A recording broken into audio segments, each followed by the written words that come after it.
Hi, welcome everyone to Nevada Women's Film Festival Program 17 Live Q&A. I'm Veronica Castillo, and I'm also joined by my wonderful and hardworking partner who's helping me run the event on Zoom, Jemsen, Yumico, Bollozos. Thank you, Jem. So we're super excited to be here, and we're both co-founders of Eccentric Artists, and we're helping the Nevada Women's Film Festival as the executive committee. So without further ado, I'm so excited to be introducing our moderator for today. She's a co-founder of Eccentric Artists as well, and she does so much. So please give it up for Nadine-Gabrielle Natividad. So a little bit about Nadine. She graduated from UNLV in 2016 with a bachelor's degree in both film studies and English literature. For 3 years, she wrote for the YouTube channel Titanic, which had over 1 million subscribers. In that time, she produced 5 films and is currently an associate producer, head writer for Crave, a feature-length documentary. She resides in Los Angeles, where she has worked for BuzzFeed, The Lot Studios, and NBC TV show Good Girls. Her upcoming projects include a script for a sci-fi LGBTQ love story. So thank you, Nadine, for being here, and we wish you the best of luck. Have fun. Thank you, Veronica, for that wonderful introduction. And hello, everyone, for joining us for Program 17. Today, our guests will be the following filmmakers.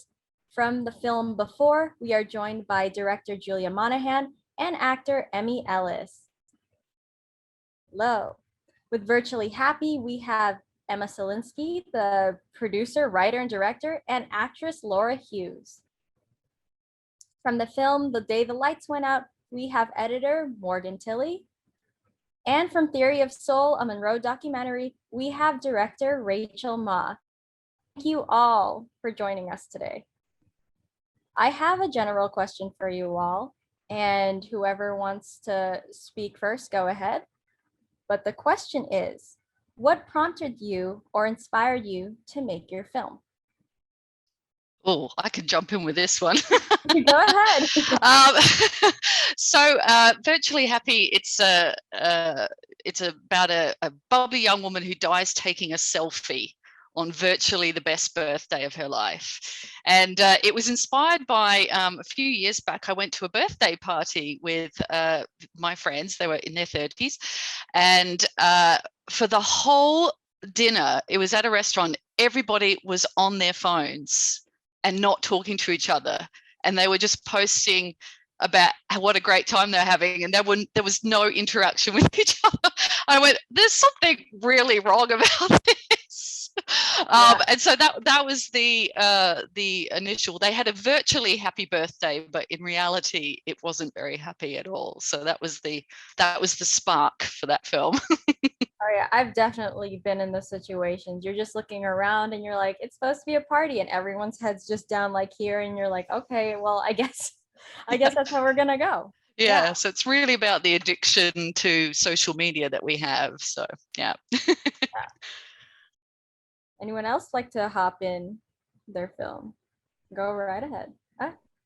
Ours, my film Before, the writer was inspired while at an actual DMV to write a script about a DMV type space that's actually this holding area of people before they're born. And what I thought was really interesting was that we filmed this in 2019, and it's all about people being stuck in a room together and waiting. And then 2020 hit, and what were we all doing but sitting in the 4-walled rooms that we lived in and waiting for things to get better and hoping and wondering. So it almost seemed like it could have been written after the pandemic, but in fact it was written and shot well before.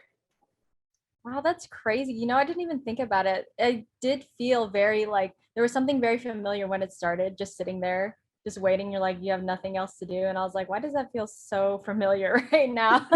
Yeah, it's a very familiar feeling. Yes, I'm sure everyone can agree. Anyone else want to hop in and talk about what inspired their film? Yeah, I'll jump in. So our film Theory of Soul is kind of more based from a need for collaboration. So not necessarily the story came first, but just a graphic designer, a sound engineer, a cinematographer, and our guy, Jeremiah Spencer. We just decided to focus on someone's specific story and wanted to make it happen. So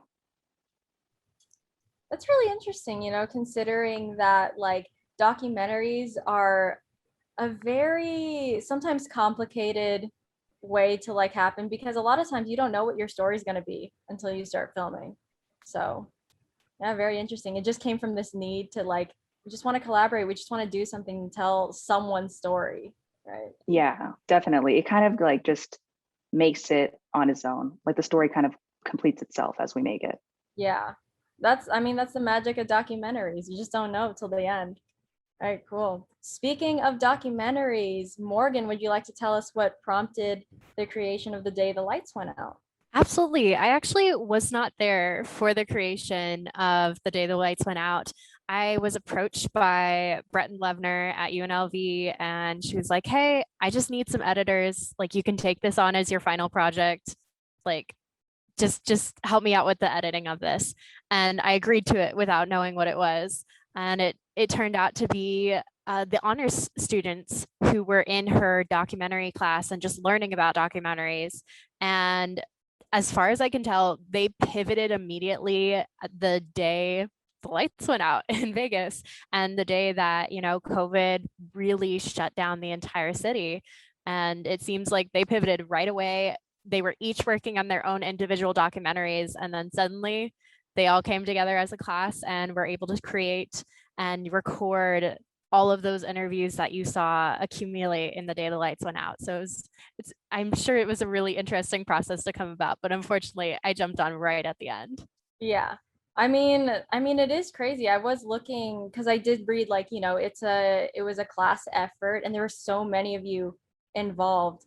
So it's just interesting and crazy just how much you guys had to come together this was made like during the pandemic, right? Like, what did it start like right when the pandemic started, like right after? I am pretty sure they recorded all of the interviews within like a month after the city shut down. And then a couple weeks later, I had, 5 hours of footage of all these different families and all their different perspectives.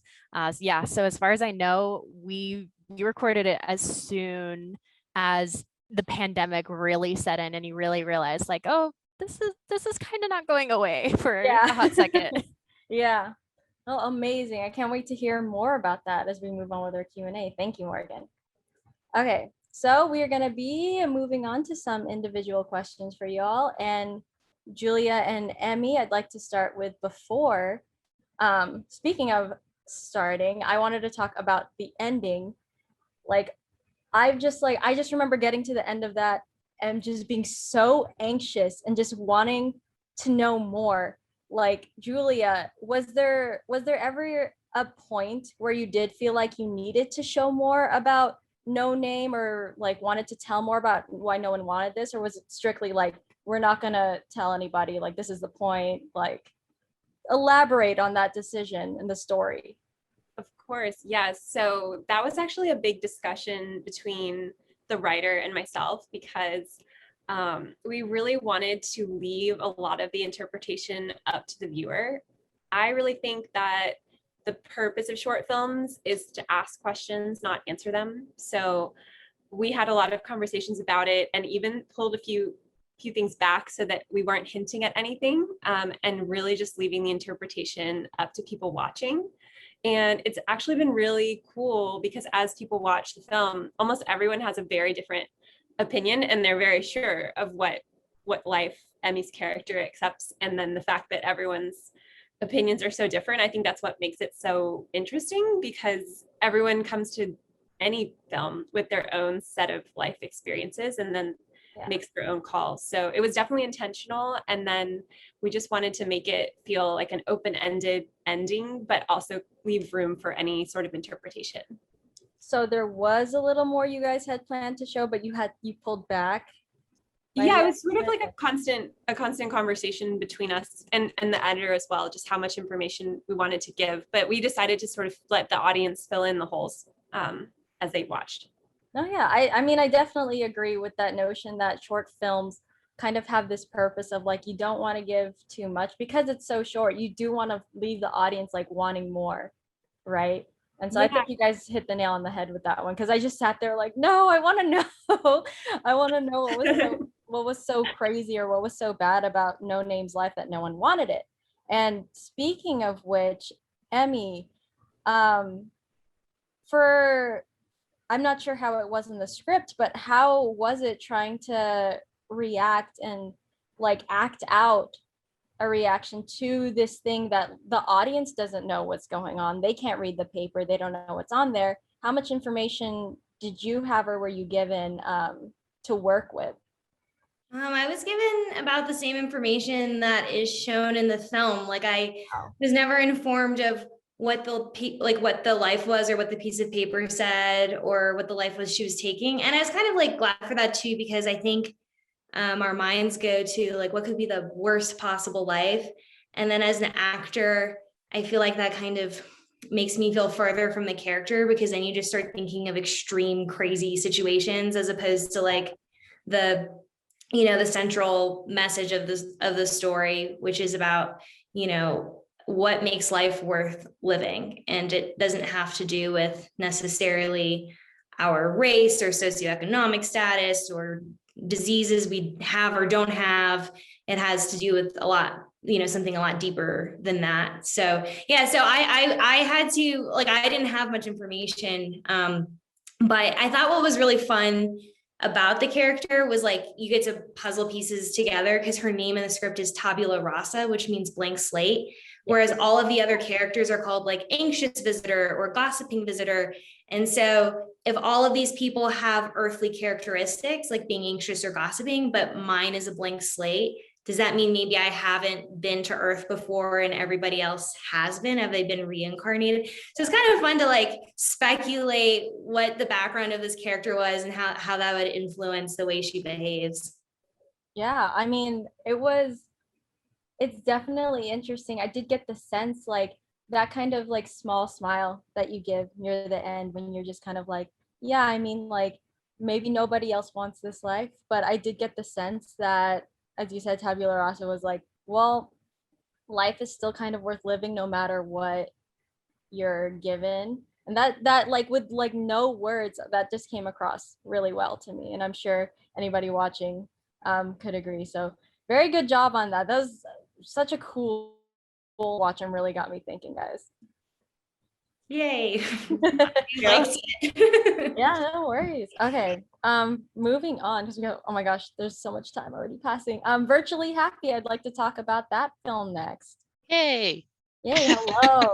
All right, okay. So Emma, you said that this was inspired by what, it was like a party or dinner party you had gone to. Birthday party. Well, one of the things I did want to ask, I don't know if you've maybe gotten this before, but it did give me kind of like Black Mirror vibes, the whole like that kind of like dark kind of a themes and events, and dark ending for our main character, which is ironic given the Virtually Happy title. Was Black Mirror in the equation at all, like as an inspiration to you, or did it come up? I do get that a lot, which is great, a great compliment, because I love Black Mirror. I think it's great. But so when I was writing it, I was like, okay, I wanted the difference between the virtual, her online presence, to be as far apart from reality. So what is the worst thing that could possibly happen to this character in the real world, but online she's still posting that she's having the best day ever. So and then I saw online there's loads of death by selfie. There's hundreds and hundreds of people that have died taking selfies. I was like, brilliant, I've got to do that. My God. But it's also, it really comes from a place of with social media. It really, I really don't like social media very much. It really brings me down. I really think it's not great for your mental health. So that's when that sort of, how bad can she feel? And then, is she going to die accidentally, or is she going to choose to jump off the balcony? So really it was just, I was just trying to, what is the worst thing that could possibly happen to this character in the real world? And then online she's having a great time. So that's where it came from. I see. Yeah, it is interesting because you do paint the world like outside of, I believe her name's Trista. Mm-hmm. Yes. Outside of Trista, like that world is so superficial. And that brings me to my next question for Laura. With the world being so superficial and one-dimensional, how did it feel having to play essentially the only character that expresses any like kind of profound emotion? It was fun. It felt, I don't know, I very much relate to the offline version of Trista, that like I have a very sometimes like overly energetic energy at times. So I've definitely like felt that being in a room and people like, oh, that's a bit much. So I just drew from that. Yeah. Was it how, I guess, how would you say that it felt for you, for her having to go through like essentially like all the range of emotions in like the span of like her birthday on one day? Like, how did you prepare for that? Like, was there anything that you drew from, or like what, just tell us the process of like that whole um portrayal of her character. Yeah.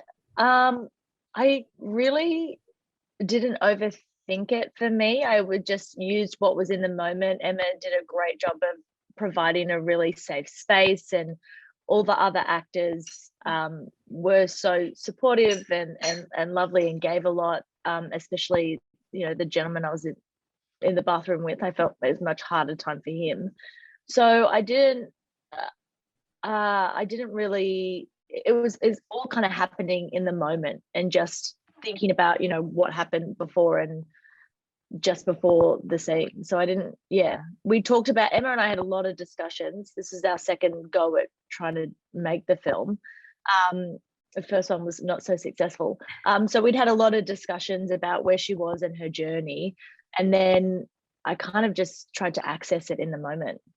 Yeah. And we did actually end up pretty much shooting it in order, strangely enough. It actually, and the very last shot, which was our last thing, I pushed Laura. We had 10 takes of that, and I used take 9. Like I used, so there you go, Laura. It was worth it. We did. So the emotional journey, we actually did kind of follow that emotional journey by actually shooting it pretty much in order. So I think that helped as well. But Laura's phenomenal. I mean, oh yeah, man, definitely. I felt everything she was feeling when she was excited. I was like, oh, at first I was like, oh man, I don't know if I'm gonna like her. That all these people seem really kind of not that great. But then you just feel for her by the end. It's like, it's just this girl's birthday. But yeah, thank you guys for sharing that. Moving on to our next film, I wanted to ask, speaking of collaborating, Morgan, like I said earlier, there was like a lot of your classmates that were involved in The Day the Lights Went Out. What was it like having to collaborate with so many people? I saw there was all these people involved in the producing, and I believe there was 2 other people that were editing, like, and it was during the pandemic, right? Like, tell us about how you had to navigate through that. Yeah, it was definitely a new experience. I feel like we learned to navigate Google very well, and using like Google Docs and being able to see updates in real time and doing lots of drop boxes. But yeah, it was lots of emailing, lots and lots of emailing, but there were so many hands in it that it was literally all about communication and just making sure that we were talking to each other. And I had lots of conversations with Brett about, you know, as an editor, these are honors students who aren't necessarily film students, who are learning just like I am learning how to edit. So at the same time, I'm like trying to learn what my role is as an editor and what my creative role is versus, you know, what my technical role is. So it definitely took a lot of emailing, and something that I think will help us all in the future is just learning how to communicate on a digital platform, because sometimes you don't have, you know, the ability to meet up in person every week, or to, you know, transfer a hard drive back and forth. Yeah. So being able to use a virtual platform is definitely, I think, going to be very important in the future. Oh yeah, definitely. And I feel like everybody, no matter what your like field of work you're in, you're starting to realize just how much you have to adapt sometimes. And for better or for worse, like the world can change at any one moment, right? So I always thought that was really interesting because, like, personally, I took a break from making films when the pandemic happened. So it's really interesting to hear about like how people were going through that during. And speaking of like it being during, because you said this was like all kind of done within like the month of the lockdown, right? So have you watched it lately? Like, have you watched it recently? And how does it feel like watching it like what, over a year afterwards? Yeah, I don't think I've actually had the guts to watch it again, because during the editing process, honestly, editing, that might have been the hardest thing I've ever had to edit, because, you know, you're in the height of the pandemic. You don't know what is going on. You don't know how long this is going to last. New news is coming out every day about deaths, about like how it's transferred, you know, about what you should do, what you shouldn't do, what you should eat, you know, should you be in contact with. And it was very overwhelming. And honestly, it was inescapable, because I was like, well, I'm doing this as a school project. Like, this is my final grade. This determines everything. And B, like, I signed up for this. I said yes. So it was definitely hard sticking with it. So since then, I've not gone back, just because it became so COVID heavy that I was like, I don't even want to hear the words again. I'm okay if I don't see it again for a while. And I think I think it might be a little bit longer before I go back and watch it.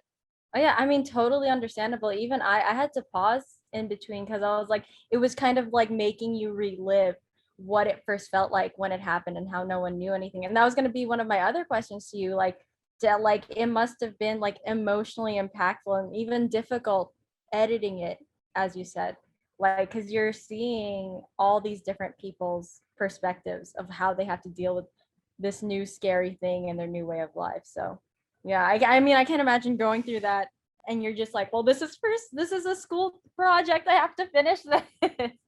Yeah. But I mean, that's the nature of like documentaries. You just kind of go with the flow. Transitioning to our next documentary in this program, Rachel, I'd like to talk about Theory of Soul. Awesome, I'm ready. Okay. So Monro taught the subject of Theory of Soul. She touches on a few subjects, such as like what it's like to be a female and woman of color as a music producer in Las Vegas, and the importance of navigating technology and exploring your skill set for the sake of your art and so forth. And she also kind of delves into like the theory of soul, and it kind of becomes almost this like really like spiritual aspect to her art. So like with all of those like themes that you guys touch on in just like 4 minutes, what was like important for you to capture as a director visually for the audience?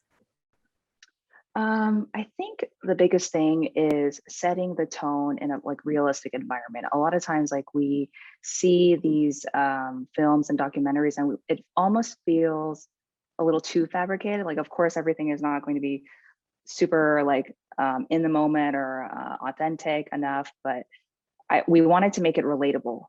As a woman of color and as someone that is feeling like they don't have a big enough voice in the industry, we wanted to kind of emphasize those kind of feelings. Mm-hmm. I'm curious, how did you guys find Monro? Like, how did she become the subject? Because I know you said that you and Jeremiah and Crystal just kind of wanted to collaborate on something and tell a story. Like, where did Monro come from? How did you guys find her? We all kind of met at our last job.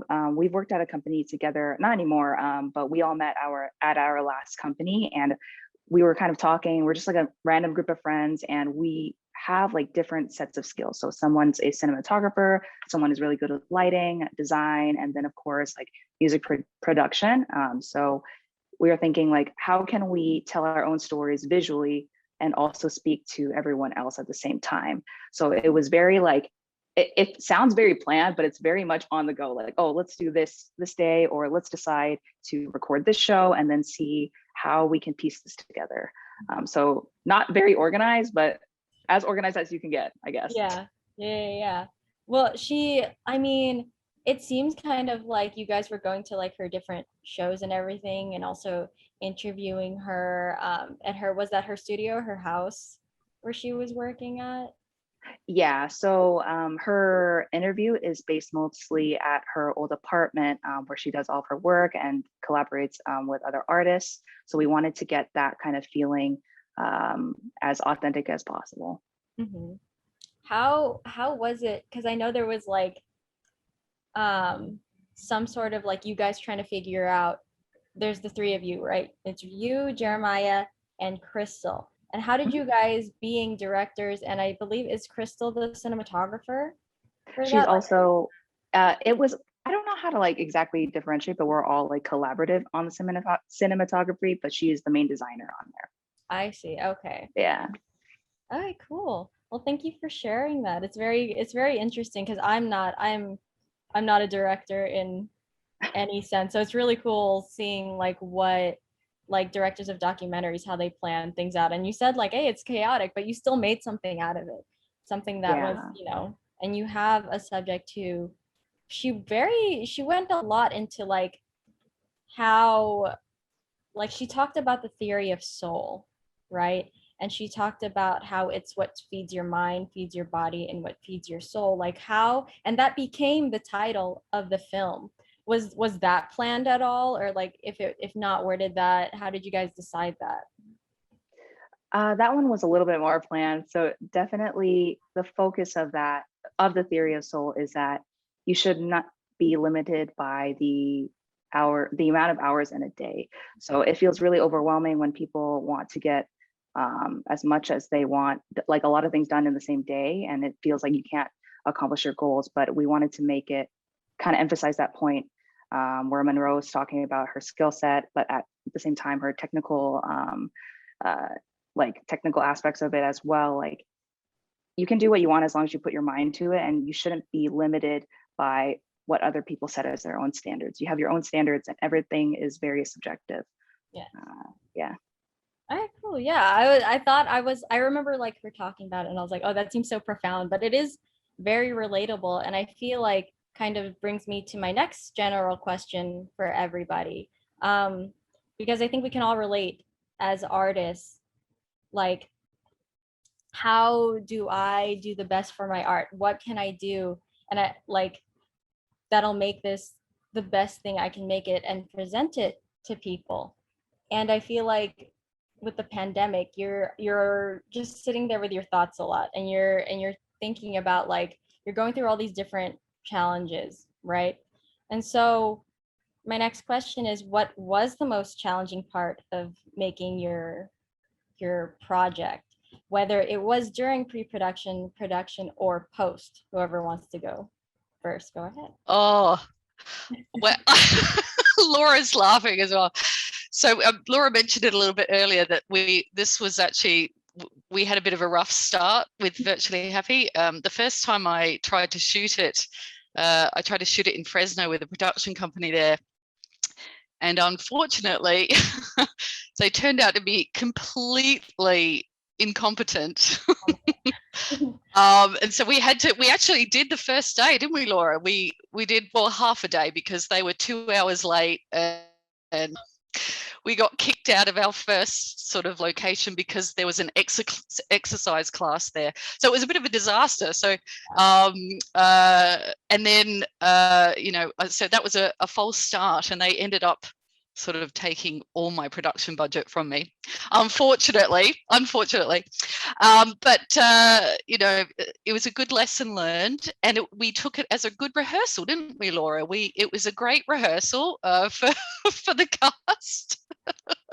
And so I think it took me 2 years, maybe another year before. It was a year. It was a year before we filmed it again. Yeah. I had to sort of go to court with all of these people. So but by the time we got to do it the second time around, it was the smoothest shoot. We made our days. We actually shot it in San Luis Obispo in California. It was heaven. It was a great thing, because sometimes I make films too, and sometimes I'm like, oh, I have to do everything myself. And then having an experience where Emma had handed a lot of trust over to people who really abused that, it's like, oh, sometimes it's just good to do it yourself. Lesson learned. I mean, that's a silver lining, right? You having to do it the first time. The second time you're like, oh, we're ready. We did this before. We're gonna do it the way we want to do it the second time. Yeah, it was and it was night and day. It was night and day. The experiences were, when you have a good crew and everyone's there with the right energy, like you just feel it.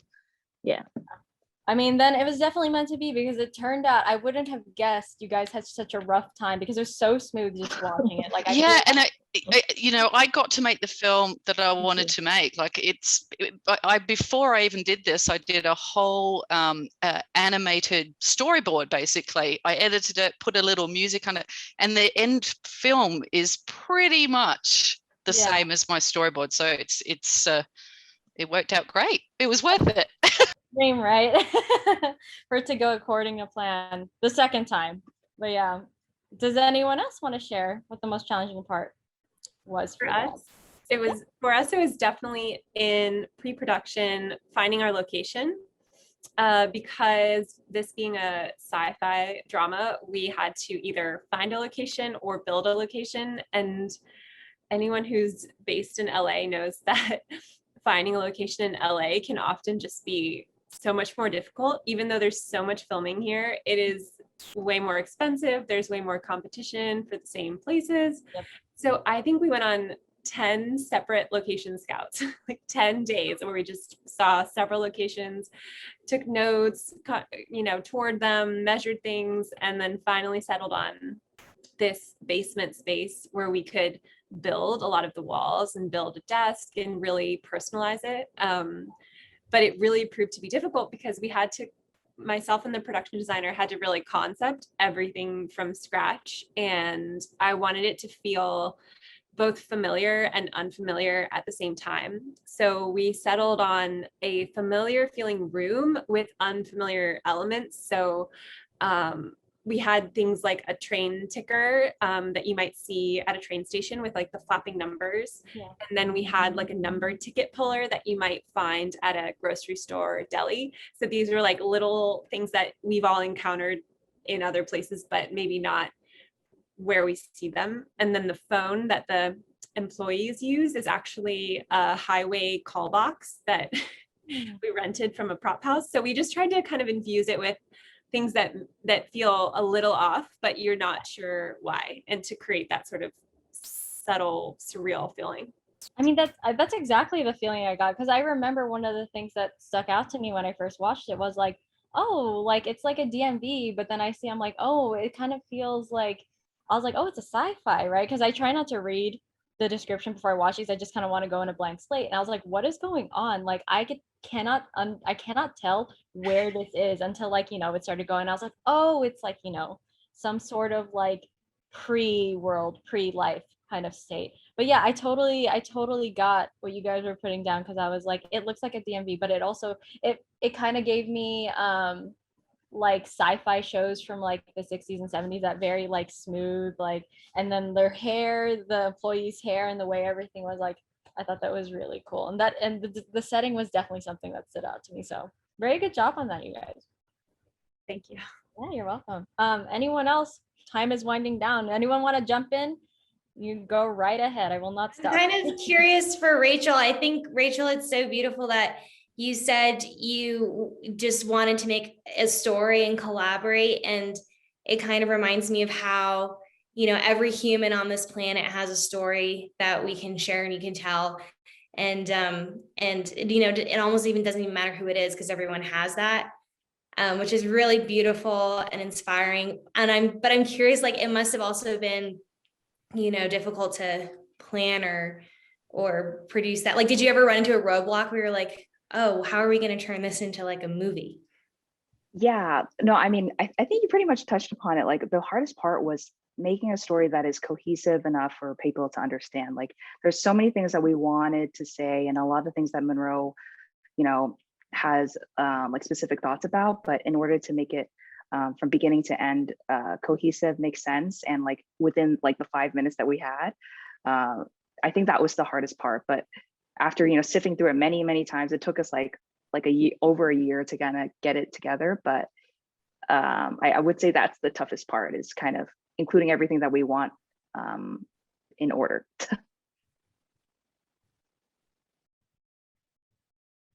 Yeah, I mean, that's like, oof. I can't imagine trying to deal with like, and this is why I don't really work in too many documentaries, because I feel like it's very overwhelming. But it is, I feel like the most difficult part is when you have all your footage at the end and you're just like, well, what do I do with this, right? Morgan, what was it like having to cut all of that? I imagine there was a lot, because you guys interviewed a lot of people for the day the lights went out. What was that like, having to cut all that together? Yeah. So every single interviewee you saw answered every single question. And that was usually all in one take. And I believe there is probably a couple people who even did the questions and may have not gotten like sorted in, or their bites never got taken by the students who were putting together each segment. But yeah, it was a lot of footage to sift through. And then of course, every editor's worst nightmare, everything is in totally different formats, totally different angles, totally different sound, quality. So it was definitely a lot to sift through, and definitely something that we had to figure out towards the end. I remember getting an email from Brett saying like, hey, I think this entire segment is in the wrong like format and is a totally different format from all the other sections. And of course it was one of mine. And I was like, oh no, I don't even know, like I was still learning. I don't even know how to fix this. So it was definitely a lot of like technical things that I've never had to deal with, that I feel a lot like I'm very glad that it happened while I was still in school, and like I had Brett there to help me the entire way. I saw, because I remember reading like, the little messages during the film, and I think I read that like some of this was shot on like people's like phone cameras and stuff like that, and I was just like, oh my god, I cannot imagine having to like cut and paste that all together and being a student while doing it. So I mean, congratulations on that. That's a very big feat to accomplish while in school. I definitely didn't do anything like that during my time there, but like congratulations to you all, the whole team of the day the lights went out. And now that, oh my gosh, we are wrapping down on time, I'd like to also thank all of you guys. Congrats on your amazing films. Congrats on getting it into this film festival and getting it done. Like I had a great time watching this program. And now that we're closing, I'd like to thank not just the filmmakers for taking the time to join us on this random Sunday in the summer, but also everyone in the audience, everybody who's watched these films, anyone who's donated, bought tickets, and just supported us on social media. Thank you all for this whole experience. This is the last program of the festival, and I feel very honored to be moderating it with you all you talented filmmakers. So, and I just wanted to mention before we go, because we're going to wrap up in about a minute, because this is the last Q&A of the festival, that does not mean that this is the last event. We do have the Femi Awards following right after this. So if you guys want to see filmmakers and who won, and just a general celebration of the closing of this festival, please tune in. That's going to be live at 6 p.m. on Eventive, so make sure to join us for that. And thank you all again. If anyone wants to say really quick shout outs, do so. You have about a minute to do so. Just thanks so much. I'm so happy to be part of this festival. It's a thrill. Can't wait to see you in person next time. I know. Thank you for everything. I tried to wear earrings in the shape of Nevada as close as I could get, inspired by. That's so clever. They're very cute. Thank you. Okay, guys, we're going to be wrapping up soon. Thank you a million times again. Thank you everybody watching. And we hope to see all your lovely faces next year and all your amazing films. All right. Thank you, everybody.